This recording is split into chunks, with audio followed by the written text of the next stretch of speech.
Hello friends, अक्टूबर 2024 से जो सिलसिला स्टार्ट हुआ है वो अभी तक जारी है। फॉरेन इन्वेस्टर भागना कम नहीं कर रहे हैं। ऐसा लग रहा है कि उनके पूंछ में किसी ने मिचैया पटाखा की लड़ी बांध दिया है। वो भागे चले जा रहे हैं, भागे चले जा रहे हैं, भागे चले जा रहे हैं।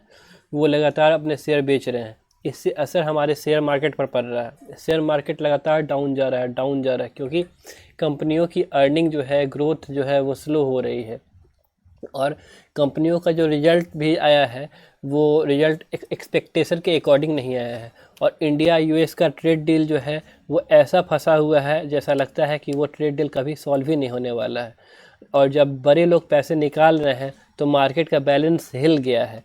इंडिया और अमेरिका के बीच ट्रेड को लेकर अनसर्टेनिटी है। जब तक क्लैरिटी नहीं होती है, फॉरेन इन्वेस्टर रिस्क लेना अवॉइड करेंगे, क्योंकि वो रिस्क नहीं लेना चाहते। अमेरिका में उनको ज़्यादा रिटर्न पहले से मिल रहा है। इसका सीधा सा असर शेयर मार्केट पर दिख रहा है। कल 770 पॉइंट सेंसेक्स गिरा, निफ्टी 241 पॉइंट गिरा। और सिर्फ कल की बात नहीं है, वो रेगुलर गिरते चले जा रहा है। अक्टूबर 2024 से जो ये सिलसिला स्टार्ट हुआ है वो रेगुलर जारी है। और ध्यान देने वाली ये बात है कि सितंबर के बाद निफ्टी की ये सबसे बड़ी वीकली गिरावट है। पूरे हफ्ते का दर्द जो है वो सेंसेक्स में दिखा 2.4% डाउन है और निफ्टी में दिखा 2.5% डाउन है।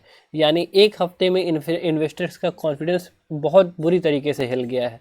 और पहले से इन्वेस्टर्स का कॉन्फिडेंस हिला हुआ है। वो तो पता नहीं, यानी इन्वेस्टर्स का गट फीलिंग है, वो हिम्मत है कि वो अब तक टिके हुए हैं।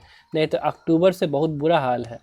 मार्केट कैप भी हर कंपनियों का गिरता चला जा रहा है। और स्टॉक कंपनियों का जो Q3 का अर्निंग आया है वो एक्सपेक्टेशन के अकॉर्डिंग नहीं है। 7 लाख रुपया कम हो गया है इस फ्राइडे को इन्वेस्टर लोग का। और पूरे हफ्ते में 16 लाख करोड़ रुपया कम हो गया है, मार्केट से उड़ गया है। ये बहुत बुरा परिस्थिति है। मार्केट गिरना कोई नई बात नहीं है, पर पैनिक सेलिंग जो हो रहा है वो सबसे बड़ी यानी मार्केट के लिए ट्रिगर पॉइंट है।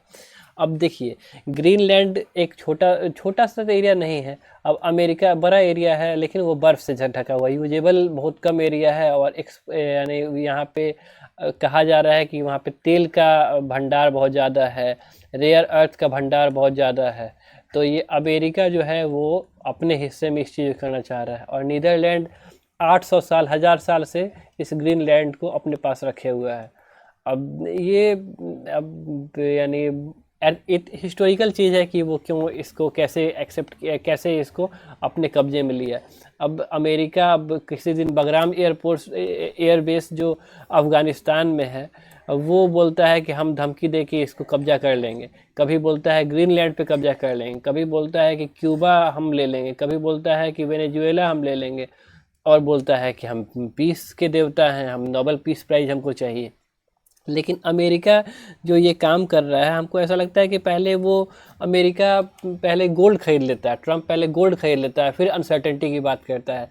कि अनसर्टेनिटी का मैटर जैसे होता है, गोल्ड का प्राइस आसमान छू जाता है। और गोल्ड का प्राइस आसमान छूने से अनसर्टेनिटी, जब भी दुनिया में अनसर्टेनिटी होती है, इजराइल पैलेस्टाइन, यूक्रेन रसिया, वियतनाम कंबोडिया, या फिर अजरबैजान आर्मेनिया, या फिर Iran Israel, Saudi Yemen, Saudi Houthi, ये अगर ये चीज़ होता रहता है ना, तो अनसर्टेनिटी होता है, तो दुनिया को डर लगने लग जाता है। तो अनसर्टेनिटी की टाइम जो करेंसी होती है वो गोल्ड होती है। अब नए जनरेशन को ये सब ज़्यादा पता नहीं है, क्योंकि वर्ल्ड वार हुए ज़माना हो गया, लेकिन कोल्ड वार चल रहा है दुनिया में अभी भी। तो मार्केट गिरना कोई नई बात नहीं है। और पैनिक सेलिंग तो लोग करेगा ही, करता ही है। पैनिक सेलिंग का नतीजा होता है कि सोना, वो पैसा निकाल के लोग सोना में लगा देता है। और जब फॉरेन इन्वेस्टर डरते हैं तब इंडियन इन्वेस्टर भी डरते हैं। स्मार्ट इन्वेस्टर सीखते भी हैं, लेकिन पैसा डुबा के सीखने का क्या मतलब है। मार्केट गिरावट रिस्क भी होती है और अपॉर्चुनिटी भी होती है। सवाल ये नहीं है कि मार्केट क्यों गिर रहा है, सवाल ये है कि आप इस गिरावट में क्या करते हैं। कमेंट बताइए। और यहीं तक हमारा वीडियो था, तो थैंक यू, जय हिंद।